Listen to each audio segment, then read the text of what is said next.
नुक्कड़ बाबू, क्या आपको पता है?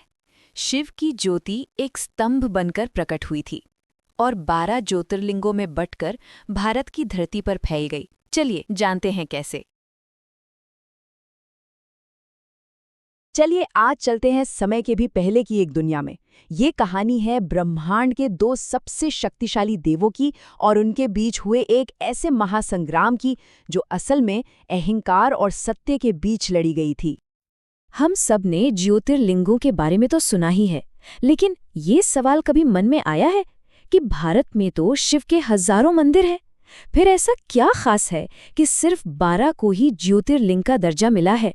इस सवाल का जवाब एक बहुत गहरे ब्रह्मांडीय रहस्य में छिपा है। तो हमारी कहानी की शुरुआत होती है उस समय से जब शायद समय भी शुरू नहीं हुआ था। उस शून्य में एक बहस छिड़ी और इस बहस के केंद्र में था अहंकार। सृष्टिकर्ता ब्रह्मा का कहना था, मैंने सृष्टि बनाई इसलिए मैं श्रेष्ठ हूं। तो वहीं पालक विष्णु का तर्क था, सृष्टि की रक्षा के बिना उसका कोई मोल नहीं, इसलिए मैं श्रेष्ठ हूं। ये बहस सिर्फ बातों तक नहीं रुकी। देखते ही देखते ये एक ऐसे विनाशकारी युद्ध में बदल गई जिसने पूरे देवलोक में हाहाकार मचा दिया। और जब ये युद्ध अपने चरम पर था, तब कुछ ऐसा हुआ जिसकी किसी ने दूर दूर तक कल्पना भी नहीं की थी। एक दिव्य हस्तक्षेप। अचानक उन दोनों के बीच ब्रह्मांड को चीरता हुआ आग का एक विशाल स्तंभ प्रकट हो गया। वो इतना बड़ा था कि न उसका कोई और दिख रहा था, न कोई छोर। एक ऐसा नजारा जो अद्भुत भी था और डरावना भी। और फिर उस स्तंभ से एक आवाज गूंजी, एक चुनौती। युद्ध तुरंत रुक गया। अब श्रेष्ठता का फैसला ताकत से नहीं, बल्कि इस रहस्य को सुलझाने से होना था। चुनौती स्वीकार कर ली गई। भगवान विष्णु ने स्तंभ की जड़ खोजने के लिए एक विशाल वराह का रूप धारण किया और ब्रह्मा जी ने उसका शिखर खोजने के लिए एक राजहंस का। विष्णु वराह के रूप में हजारों साल तक पाताल की असीम गहराइयों में उतरते चले गए उस स्तंभ का आरंभ खोजने के लिए। और दूसरी तरफ ब्रह्मा जी हंस बनकर आकाश की अनंत ऊंचाइयों की तरफ उड़ चले, उस स्तंभ के शिखर तक पहुंचने की एक उम्मीद लिए।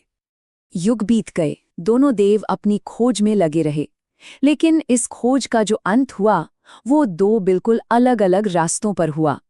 एक रास्ता था सत्य का और दूसरा असत्य का।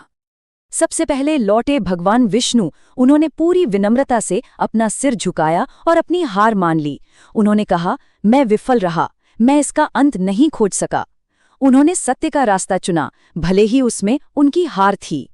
कुछ समय बाद ब्रह्मा भी लौट आए।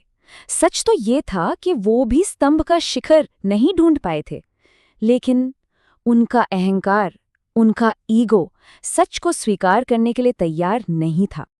तभी उन्होंने आसमान से एक केतकी के फूल को नीचे गिरते हुए देखा और बस यहीं उन्होंने एक ऐसा फैसला लिया जिसने सब कुछ बदल दिया। उन्होंने उस फूल को इस बात के लिए मना लिया कि वो उनके झूठ में उनका साथ दे। उन्होंने आकर घोषणा की, मैंने स्तंभ का शिखर ढूंढ लिया है और ये केतकी का फूल इस बात का गवाह है कि मैं इसे शिखर से ही लेकर आया हूं। ये एक ऐसा झूठ था जो पूरे ब्रह्मांड को हिलाने वाला था। पर क्या ब्रह्मांड के परम सत्य के सामने कोई झूठ टिक सकता है? इस धोखे का अंजाम बहुत बहुत विनाशकारी था। जैसे ही ब्रह्मा ने अपना झूठ पूरा किया, वो शांत अग्नि स्तंभ एक जोरदार गर्जना के साथ 2 टुकड़ों में फट गया और उस स्तंभ के अंदर से स्वयं भगवान शिव अपने सबसे प्रचंड और क्रोधित रूप भैरव में प्रकट हुए।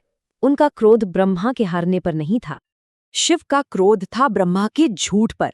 उन्होंने ब्रह्मा को शाप दिया कि उनके अहंकार और इस झूठ के कारण धरती पर कभी भी उनकी पूजा नहीं होगी, और उस केतकी के फूल को भी अपनी पूजा से हमेशा के लिए वर्जित कर दिया।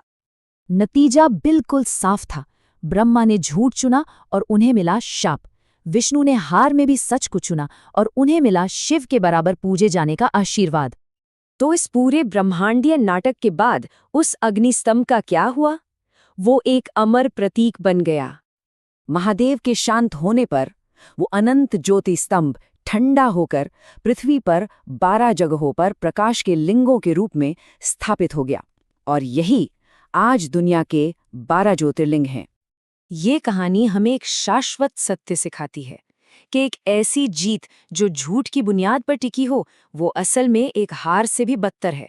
और एक ऐसी हार जिसे सच्चाई के साथ स्वीकार किया जाए, वही इंसान की सबसे बड़ी जीत है। तो ज्योतिर्लिंग सिर्फ पूजा के स्थान भर नहीं है, वे उस महान ब्रह्मांडीय सत्य की एक अमर निशानी है जो हमें हमेशा ये याद दिलाती रहेगी, अहंकार का नाश और सत्य की विजय। इस यात्रा में हमारे साथ चलने के लिए आपका हृदय से धन्यवाद।